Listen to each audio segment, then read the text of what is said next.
Hey everyone, today you are going to go on an amazing journey. What if I told you our next guest went from having almost no money to being on the floor in her living room trying to start a business to one day selling her company for $1.2 billion, in addition to her finding out later in life that she was adopted. I am so excited to talk to Jamie Kern Lima today.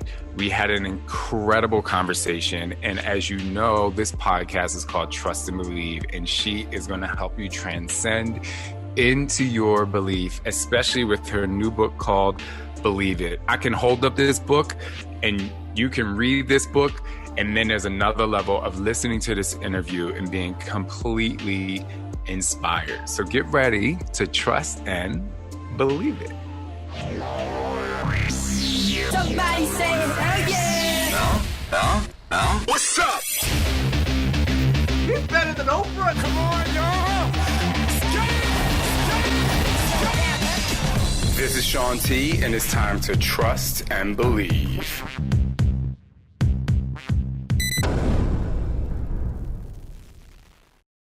Hey, what's up, everyone? I'm your host, Shaun T. Welcome to Trust and Believe. So I have to tell you a little story before we get started in this episode today. First, I'll say that this episode is going to catapult your life in so many different ways. If you've ever needed a springboard, today is the day. And I would recommend, if you have a seatbelt nearby, put it on, because you are going to go on a very inspirational ride.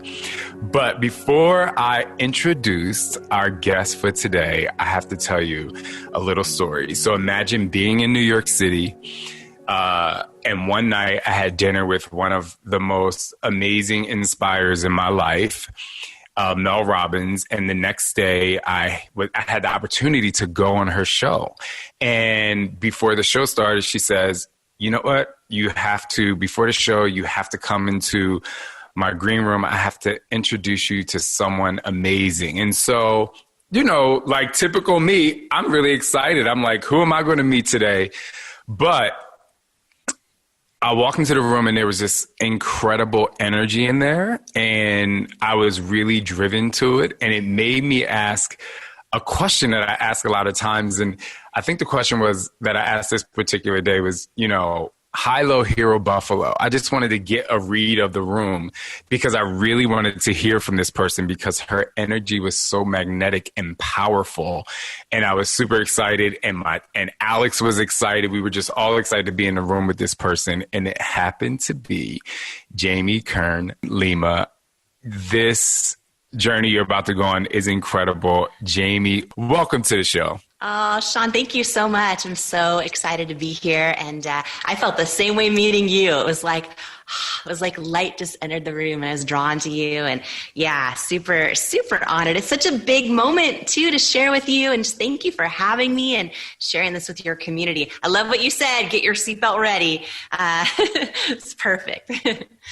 Now, we're going to talk about a lot today, and I just have to say to people and say to you, Jamie, I don't want to give away too much. I want to give people just enough of you and your story and your life journey so that after this episode, they can go out and get the book. But let's just dive into it. First, my first question is, you know, I did read the book, but the foundation of your energy and the foundation of your drive and inspiration comes from somewhere. And I just want you, I know you've been on many stages and you've spoken all over the place, but where does that foundational energy come from that you carry with you?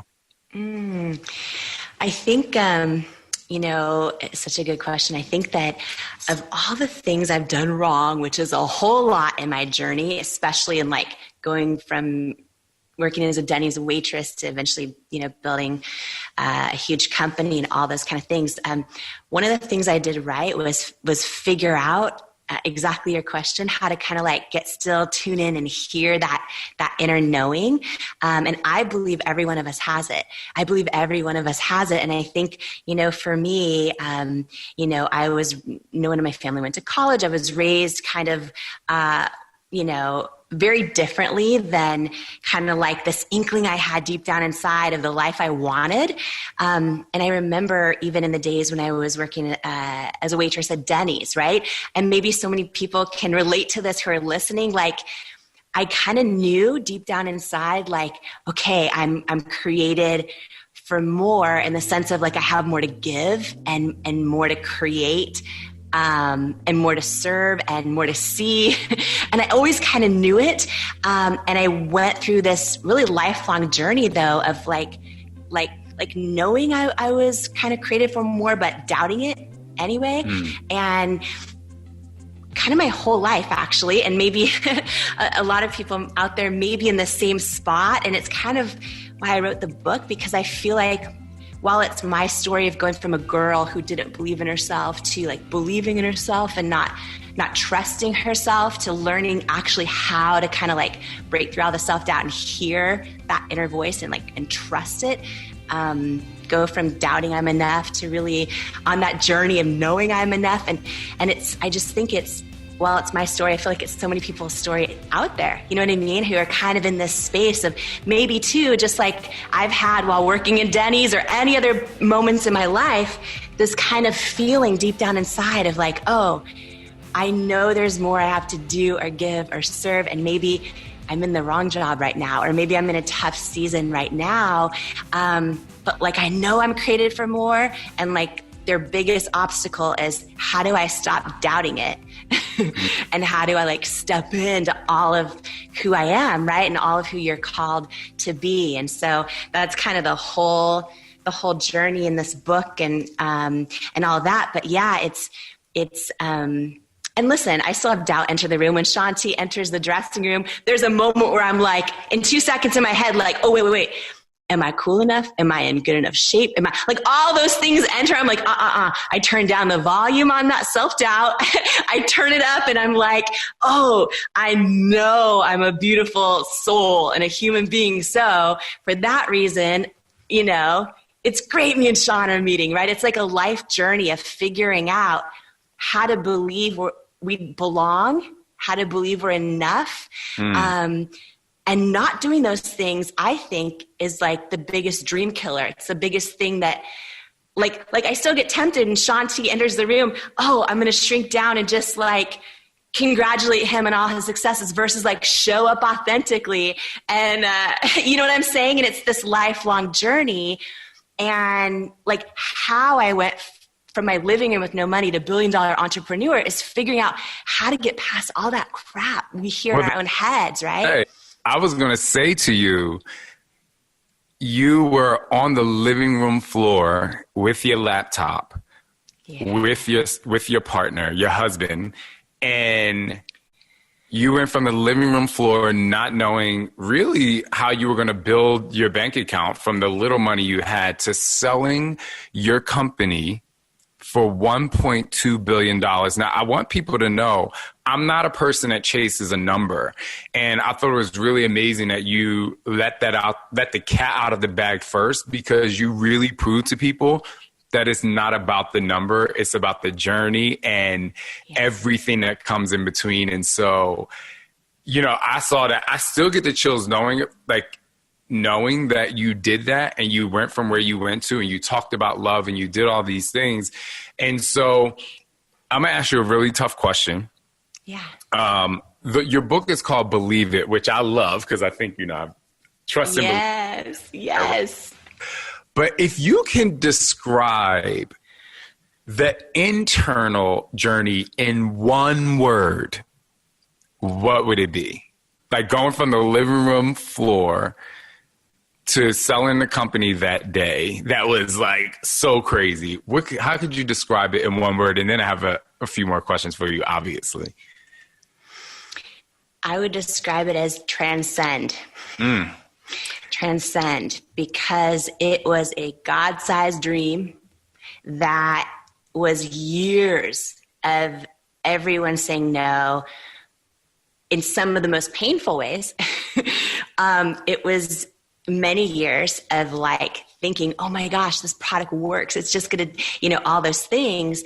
And most all the experts saying no. And By the way, I love that you're asking these questions, because here's the thing is like sometimes people, might just Google the story and be like, oh, and they see what almost looks like a fairy tale kind of a story that's really just the headlines. And I think the problem with that is every person out there then feels like they're alone in their own like setbacks and their own struggles and all the rejection they're getting. I think, again, I did so many things. I made so many mistakes along the way, but I also knew that, like, of course I'd have to work really, really hard if I was ever going to make it. Of course I'd have to get back up every time I got knocked down on the journey.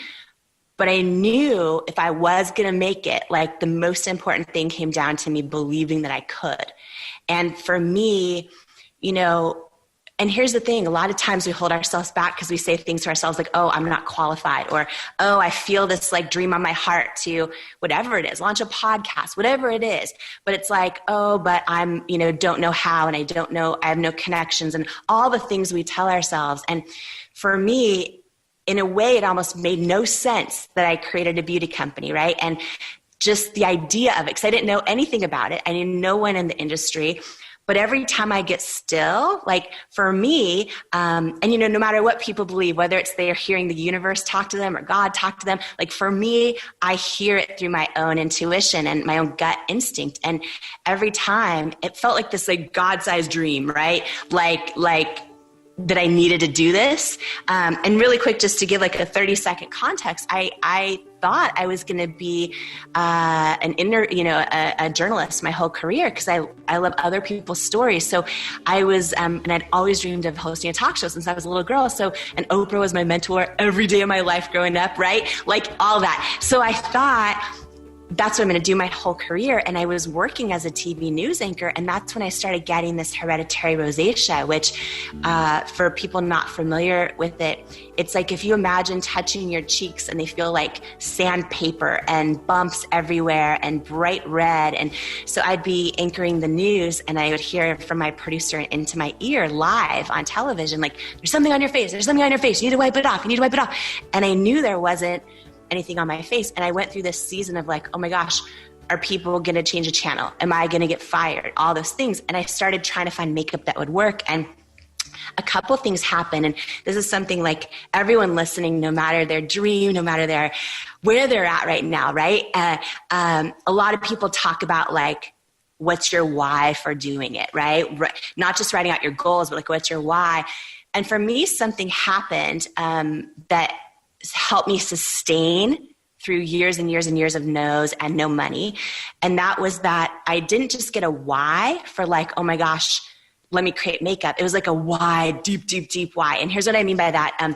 In all the times I was trying to find makeup that worked, and whether it was like the professional or the drugstore or the department store samples I couldn't afford, but I go get the free samples, nothing I could find would work. And I had this moment that I think so many people have in their life where I was like, oh, my entire life since I was a little girl, I'd always seen these images of beauty in ads on TV or in magazines. And like I've never seen anyone with rosacea.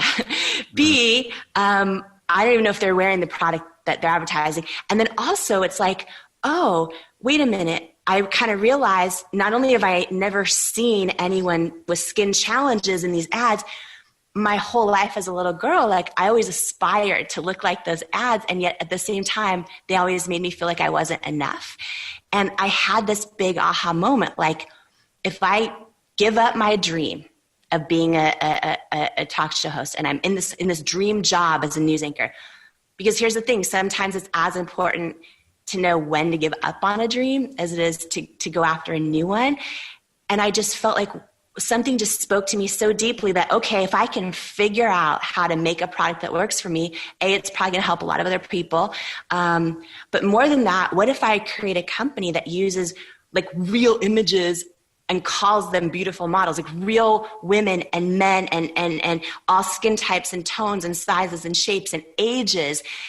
And what if I like prove that the product works? And I had this dream, and Shaun, you'll relate to this, but I had this dream of like let me go on QVC and do it because you can't fake live TV. You know what I'm saying? Like you can't Photoshop an ad. And like, let me show every type of person. Let me do it live. And let me do this for like every little kid who's about to learn to start doubting themselves, and every grown person who still does. Let me try to shift the culture in the beauty industry. So that was the why beneath the why. And then I quit my job, thought I'll just pour my small savings into making a product and figuring it out. And I thought once I did that, it would be easy. And for every entrepreneur out there, they know that's not how it goes usually. So a lot of lessons after that started. I wanted to say, speaking of transcend, and I connected with you on so many levels as you were telling your story, because I could literally talk to you for 4 hours about this. But we should do a 4-hour show with donuts. Let's do that. Okay, perfect. And we can have our own little talk show that day. Yes. You know, what you described when you were going to QVC and you drive down the road and you see the big queue and you kind of get that feeling of, oh my goodness, I'm going to go on this show and it's this big platform and 100 million homes. And you get so nervous. I related to you so much with that because I was on QVC and the pressure was on to sell a certain amount of units and, you know, getting invited back. But, you know, that first day that you were on QVC live on air, you shared a moment that I think a lot of people would not want to share or want to hide. And it was the moment in which the host had to grab your hand to stop you from shaking, to give you a moment to collect yourself. I mean, people need to read this because it's riveting, but from your own personal experience and from your voice, I think I just kind of want to hear how you manage specifically to breathe in that good air and calm down so that you can deliver the message and be steadfast to get where you needed to go. Yeah, everything was on the line in that moment, right? And for me, it was like one of my biggest life lessons, I would say, not just business lessons, but life lessons, where I was in this spot where all the experts were telling me what to do, right? To have the best chance of success in that moment when I'm standing there shaking like a leaf on TV. All the experts told me one thing, but like my gut told me a totally different thing. And sometimes in life, it's so hard when it's like, and by the way, for a lot of us, it's like other people's opinions or like our family or friends or whatever, they're doubting our dream or they're giving all their input, and it becomes so noisy that we almost can't even hear what our own gut's telling us. And what happened in that moment was after 3 years, so you guys imagine pouring all your savings in and you launch your dream and you think it's just going to work. And then for 3 years, QVC said no. Their head guy, Alan Burke, got on the phone with me. One time I finally got him on the phone and he said to me, "You're not the right fit for QVC or our customers." This was 3 years of Sephora saying no, Ulta, every department stores. We finally got one shot, right? In this moment, Shaun, that you're talking about, we had one shot. It was a 10-minute window. And literally we had to hit their sales goal or not come back. And the only reason that was really scary is because we were only doing about 2 to 3 orders a day on our website at the time.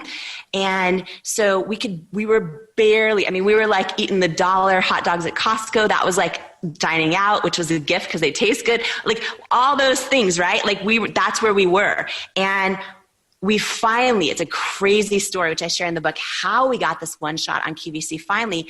But we had one shot and it was a 10-minute window to either hit their sales numbers or not come back. And the challenge here was that we had to sell over 6,000 units of our product, our Bye Bye Under Eye Concealer, in this 10-minute window. And we were only selling 2 to 3 orders a day on our website. And it was consignment. And what that meant was we had to figure out how to get the money, which we didn't have, to pay for, manufacture, ship in all that product, 6,000 units. And consignment at the time for QVC is that if it doesn't sell, they ship it all back to you and you don't get paid. You don't get paid. And so we had applied for 22 SBA loans and got rejected. And it was the 23rd that gave us enough money. This bank gave us enough money just to cover that one order, right?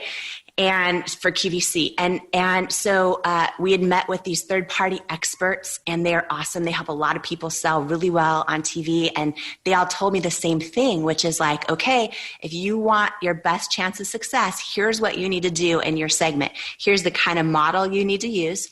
And what they told me was the same models I've been seeing my whole life on TV ads that don't look like me, that don't have skin problems, that don't, right?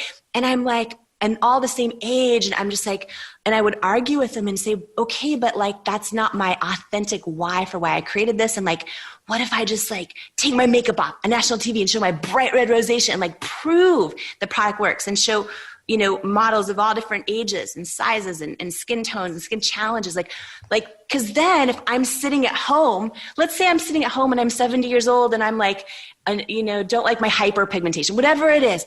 If I don't see someone who looks like me, like, how am I going to know it works for me? Right. And we would get into it. And like, here's the thing I wish I knew, because this would have saved me a million nights crying myself to sleep, is so many times experts, like they want the best for you. They believe, they also tout themselves as visionaries a lot of times, but like subconsciously they're only, if you're doing something totally different, right? Like something new, something novel, your own take on it.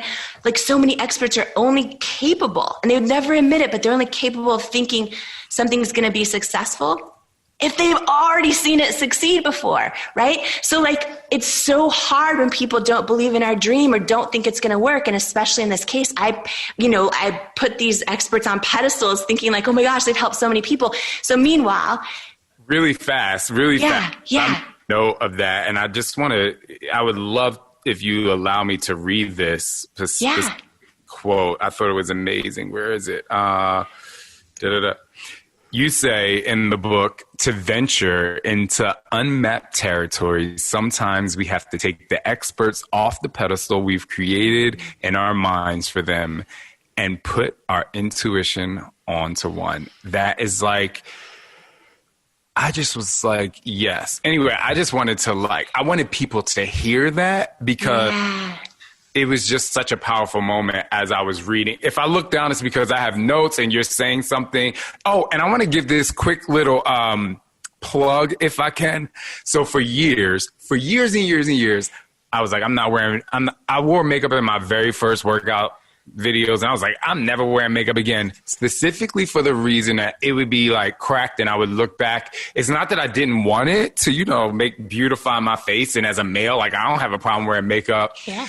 But when you talked about how you were bending, you put the makeup on and you were bending your wrist and comparing it to other makeup and how it didn't crack. When I was reading this book, I said, let me go get some It Cosmetics real quick. You know what I'm saying? Yeah. Anyways, you off, but I just needed people to hear that. Oh, thank you. Well, yeah, I mean, so I love that you shared that quote too. And I love that touched you, because it was one of my biggest lessons of learning, and in that moment, by the way, it was all on the line, right? So the experts are telling me what to do.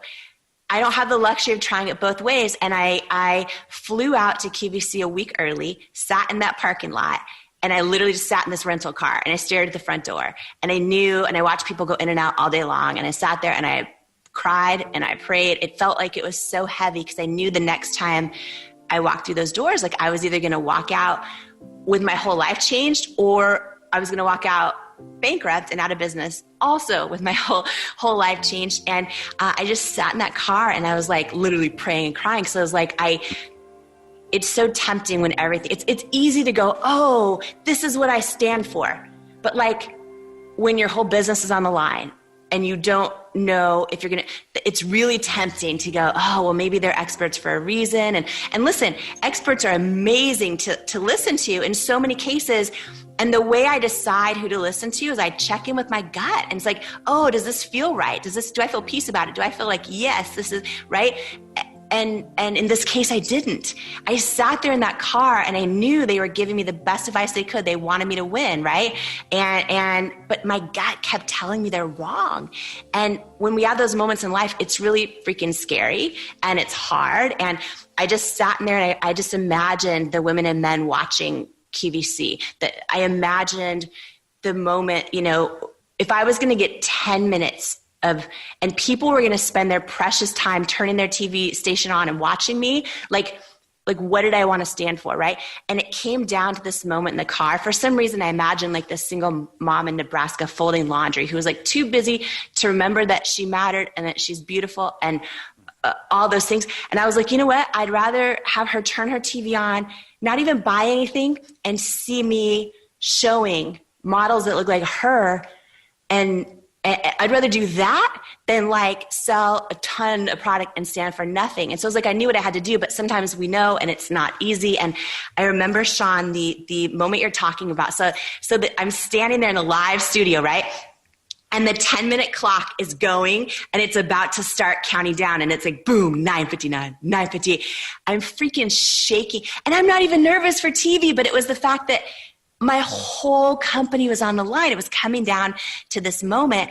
And the other thing that's crazy, I didn't know this until I got on QVC the first time. The other thing that's crazy is if you're not hitting the sales goals like a minute or two in, right? They cut your time live. So it's not like you're guaranteed 10 minutes. Right? And it's like, if you're like 2 minutes in and you think you have 8 minutes left and you're not doing well, boom, your clock's at 2 minutes. You just lost so much money and you can't like try to sell because then nothing sells. And so anyhow, I'm there live and it's like 9:58, 9:58, 9:50. And I tried doing this demonstration that Shaun's talking about, which is where and I'd practiced this like a million times in my bathroom mirror, right? And I had the two leading department store concealers that are so famous. I had them on my wrist along with ours. And I bend my wrist back and forth to show like, oh, they start cracking and creasing and ours doesn't. So I planned this so many times. So there I am on live television in front of 100 million homes. Did not anticipate that my whole body would be shaking like a leaf, like Scooby-Doo in the cartoon when he sees a ghost, like shaking to the point where the host finally grabbed my hand and she's like, "Thank you, sugar." And she pushed it under the thing. And I remember my bright red, bare face before a shot came up on national TV. And I remember walking over to all the real women I put as models, and there was like a minute left in the cell, and or maybe less than that. And I remember the host saying like, "The deep shade is almost gone. The tan shade, we're down to a few hundred." And I was like, oh. And then I remember at the last second, the sold out sign went up across the screen, and I literally start sobbing, right? My husband comes running through the double doors, and I'm like, real people have spoken. And he's like, "We're not going bankrupt." And then it was like crazy. And Shaun, that one, by the way, this was years of no, right? You're not the right fit for us. And then that one airing turned into 5 that year, 101 the next year. And we eventually did 250 live shows a year on QVC and built the biggest beauty brand in QVC's history. And right now at this moment, it still is. And I only share that because it's like anyone listening right now is going through this season where they're like, oh, my idea, it feels right in my gut, but it's like, it's not getting traction, or my sales suck online, or all the retailers are saying no, or I'm not getting clients, or we go through those hard seasons. And so many people never make it simply because they just give up and they quit when it gets hard. And for me, when you really learn, and it's such a big part of why I wrote Believe It, my new book, because I feel like just spending that time, and it's a practice and it's a journey of learning to hear your own gut, right? And when you check in and it tells you you're on the right path, for me, that's what I listen to. I didn't listen to my bank account. I didn't listen to the fact we were only doing 2 orders a day for a long time, or all the retailers saying, no, you're not the right fit. I kept listening to that. And to me, that was one of the biggest things that allowed us to build. And now it is the largest luxury makeup company in the country right now as of 2020, which is crazy, Shaun, because when I was Denny's waitress, I'd save my tip money to try and buy a MAC lipstick and a Lancome eyeliner. Like, it was a big deal for me, right? And to think that this little company we started in our living room is now bigger than all of them, like, it's crazy, crazy, crazy. I want to talk about when you said, I found comfort in knowledge that being underestimated can be a superpower. It sounds really great, right? Like, we both have had experiences where we can now look back and say, oh, you just got to go, you got to push, you just got to believe it. What do you tell, again, that mom that may be home folding the laundry, or that guy that's, just got a divorce and is feeling on the down and out? How would you tell them to believe it? Like, even though someone's told you no, or even though you're in that struggle, like, believe it. Right. So I think the very first thing is knowing and believing that, like, every one of us has this person I believe we're all born to be. And I think most people never actually become that person. I think most people end up, for a lot of reasons, staying in their comfort zone, almost letting it chip away at their soul, because I think that's what happens when we stay in our comfort zone, and also, like, talking themselves out of their own truth, right? And I think the very first thing in order to believe that people need to do is make the decision they want to, right? That's the most important, because a lot of people will never make the decision that they want to learn how to believe in themselves, that they want to learn how to believe it's possible to step into all of who they're born to be. And I think that, there's a lot of lessons I've learned that now I really share as tips in the book on how to do this, because I think we're all on a journey.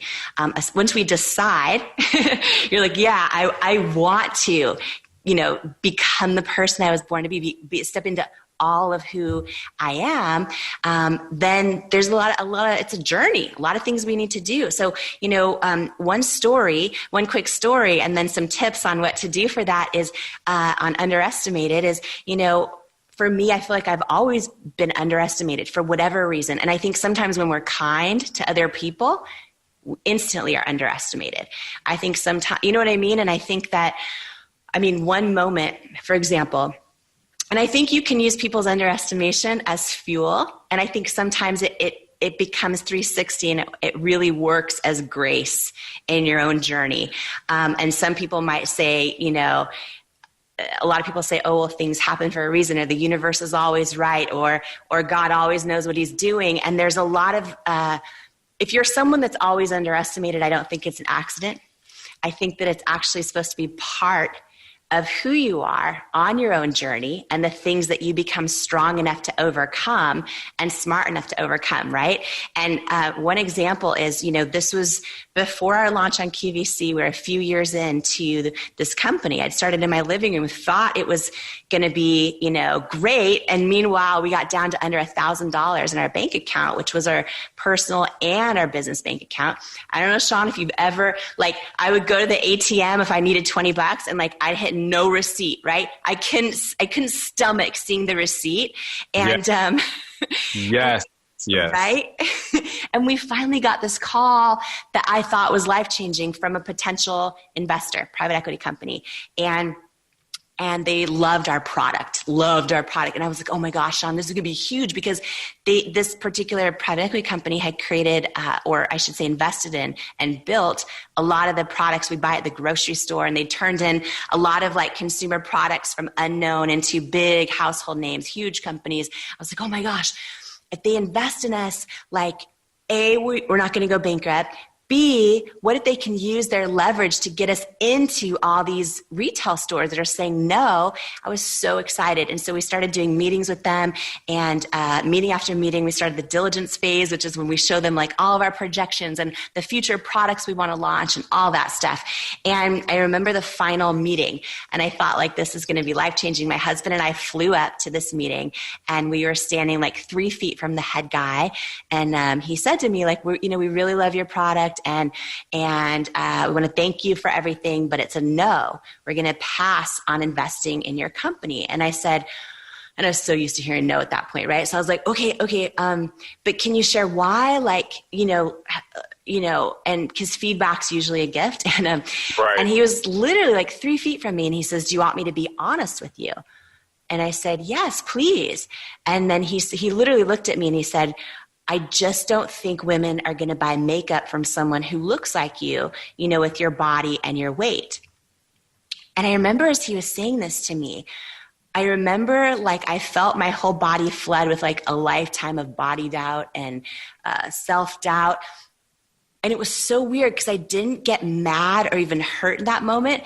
I felt this crazy feeling of like my own fear staring back at me, first of all, as he was talking. And I felt this deep feeling, this deep knowing, I should call it, that he's wrong. But I also knew if I was ever going to prove that, I would need to figure out how to believe it for myself, right? Because that's literally half of it. And I thanked him for his time, for his honest advice. And here's what happened in that moment.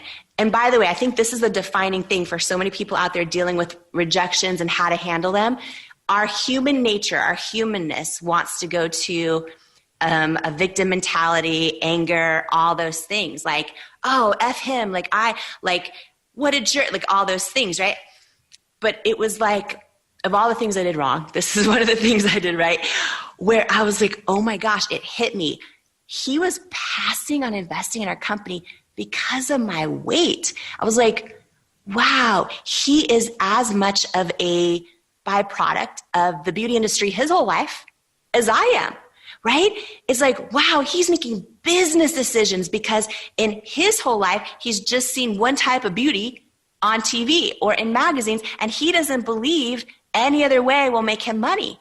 And I realized this why is so deep. It's so powerful. Like, not just, oh, let me create products that work. It's like, and by the way, oh my gosh, I'll go off on this for an hour, but so many people, because I've seen so many people fail, right, in their businesses. And I feel like it's because they create their mission, their why, and it just sounds good. Like in this case, my why could have been like, oh, I want to solve my own skin problems and I want to help other women and other people and other men and other people that are the same.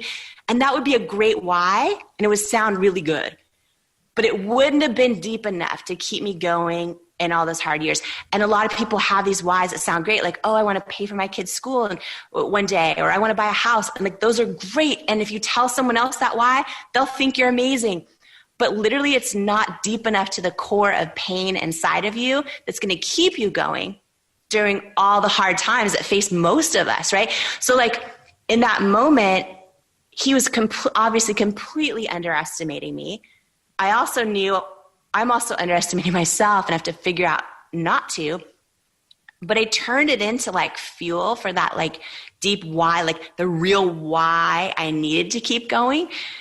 And here's the crazy thing about when we trust ourselves and we learn to hear ourselves and trust ourselves, which is like half of my book on how I figured out for me how to do that in a lot of cases and how other people can as well. But like when we believe and trust, whether it's in the universe, whether it's in a power greater than ourselves, for me, faith's a big deal. I believe stuff's divinely orchestrated in my life. And so many times these huge, painful rejections or setbacks or no's like suck in the time, and they're devastating and they don't make sense and they're not fair. But like years later, right, we can look back on them and be like, oh my gosh, that was grace. Because had this dude said yes to me at that time, Shaun, I was so desperate. I would have been like, take most of the company for like anything, just help us survive. And it's like, instead, because of so many people rejected me, I couldn't even give my company away for a little bit of money for so many years.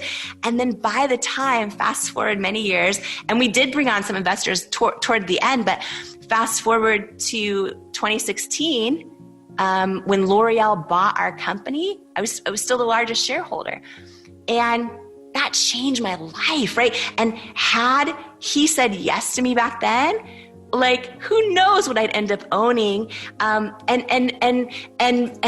the day, and by the way, we met with L'Oreal for 3 years. I was really hoping to partner with them because I was like, oh, they could take our vision and scale it globally really quickly. But they said no for 3 years.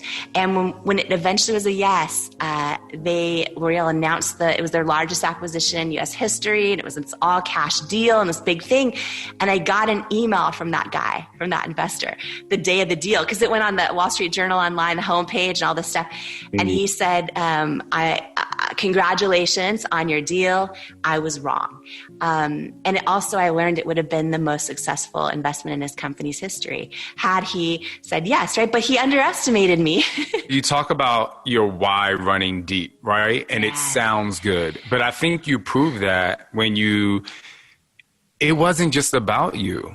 I mean, when he was saying no, like not everyone looks like the person on the cover of a magazine or a beauty magazine. Not everyone looks like that. So and I would be bold enough to say that I believe that that's maybe 10% of the population. So you're excluding 90% of the population because of what you think beauty is, but not really going to the person that maybe they have beauty inside of them and this is what's going to bring them out. And so, I just really want to commend you on not just having something that sounded good, but it made you like help other people feel good. And you said something earlier about what you were born to be. Mm-hmm. And I know that this subject it was very emotional in the book. And,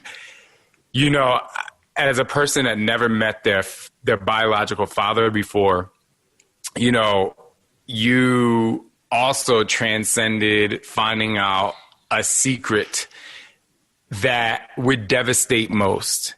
And you, again, had to believe it and believe in yourself. And I think you know what I'm talking about. Can you just share just a little bit of that? Thank you. Yeah. And really fast, one thing you asked me earlier, I just realized I forgot you said for people in that moment when they're shaking and how do I get through this? What did you do? What was your mindset? It's exactly what you just said. Like I forgot to answer you. So just to share it really quick in case it's of value. In that moment, when I'm shaking on live TV and I feel like everything's on the line, exactly what you just said, Shaun, I knew it can't be about me or I'm effed. I'm done. Because literally, if you want the real truth, I was wearing double Spanx at the time. I'm like, my dress feels tight. Is my Spanx absorbing all my sweat dripping down because I'm freaking out? That's what's going on in my head, right?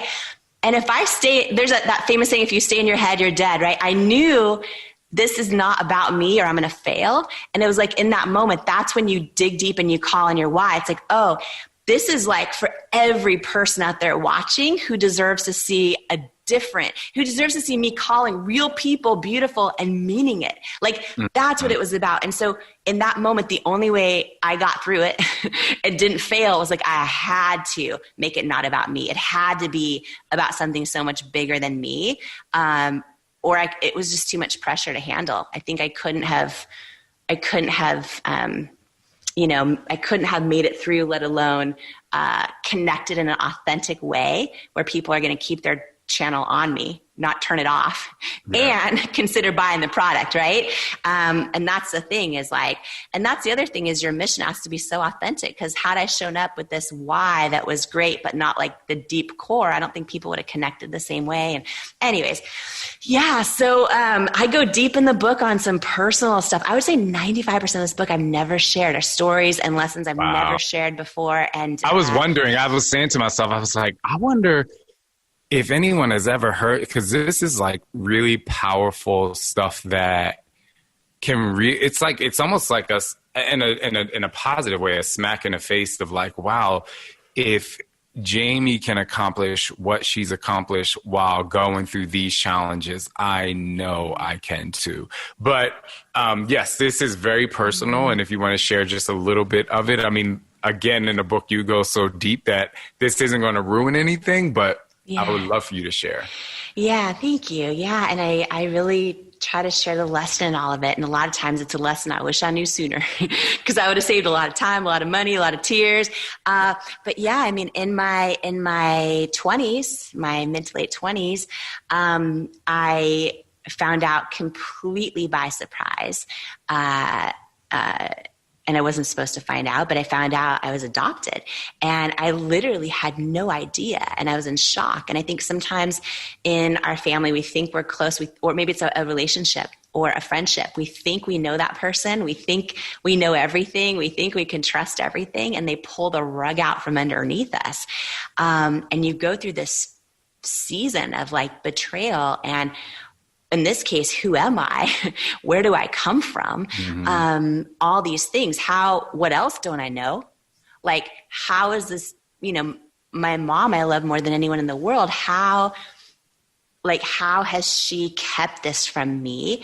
All those things. And I became obsessed. I went through this season of becoming obsessed trying to figure out who my birth parents were. And it was a crazy journey and a hard one. And I got a name of one woman who I didn't know if it was true, of the real name or not. And I spent 5 years calling thousands and thousands of women across the country that had part of, first, middle, or last, part of that name, and just got hung up on thousands of times for years. And I talk about the obsessive search. And I also talk about how sometimes we can like fantasize about how stuff is going to be when we meet a person and all those things. And I talk about when I did finally meet her and how she disappeared and all of these things. And then the journey of eventually meeting and the journey of, to this day, not knowing who my dad is because he doesn't know I exist. There's so much in there. And I didn't write this book to share my story. I wrote this book to share parts of everyone else's story out there who might be going through these different moments in their life, and some of the lessons I've learned out of them. And,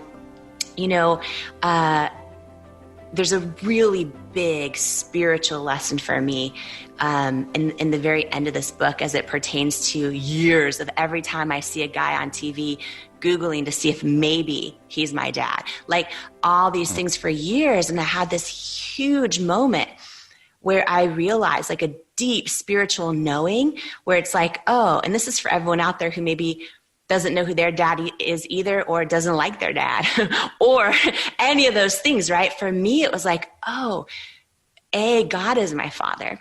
B, like I'm supposed to be on this journey of becoming strong enough to handle all the things that life throws at us, right? I think so many times we see all these hardships we go through, but like if we shift our mindset around like, oh, these are all helping me become strong enough to carry the weight of my goals and dreams and the kind of life I want once it does happen, because success isn't easy either in any area of our life. And it's really just about the journey, right? And I really talk about deep lessons in here where I used to like all the things that we think hold us back, the kind of, oh, I don't come from the right family. I don't come from I didn't go to the right school. I don't have any connections. I'm not this, I'm not that. It's like I've grown to learn and believe all of us. It's possible for all of us to step into the person that we're supposed to be. I've grown to fully doubt without, and I went through a whole season of God doubt, doubting God exists. And I learned how to tell him that and ask him to prove me wrong. Like I go deep on faith in this book. I remember that part. Prove me wrong. Like prove me wrong.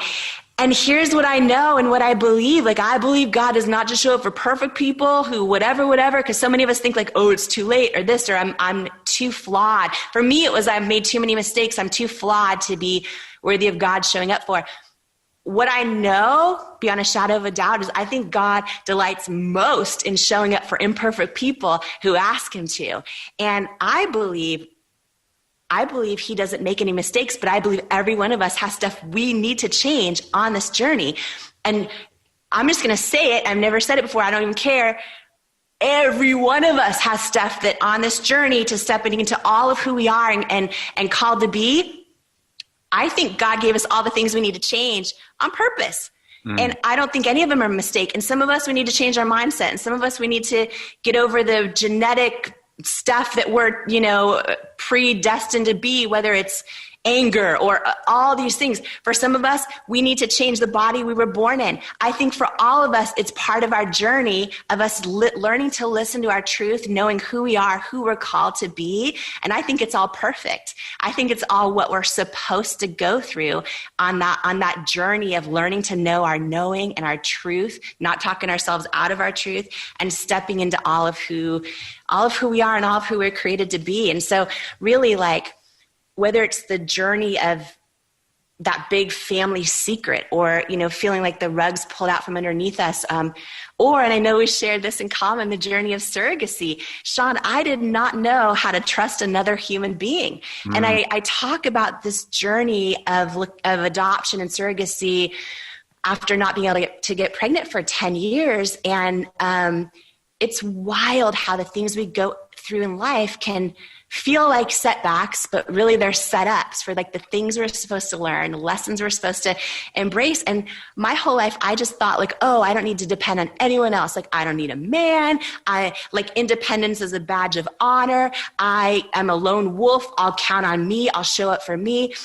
And anyone else out there who is that way, I thought that was a badge of honor. I thought it was something I was proud of. And what I realized through getting to go through, I should say, the surrogacy journey and having to trust another human being to carry my baby and all those things, like, I learned this powerful lesson that and it was the most beautiful experience, far more beautiful in so many ways spiritually than had I done it on my own.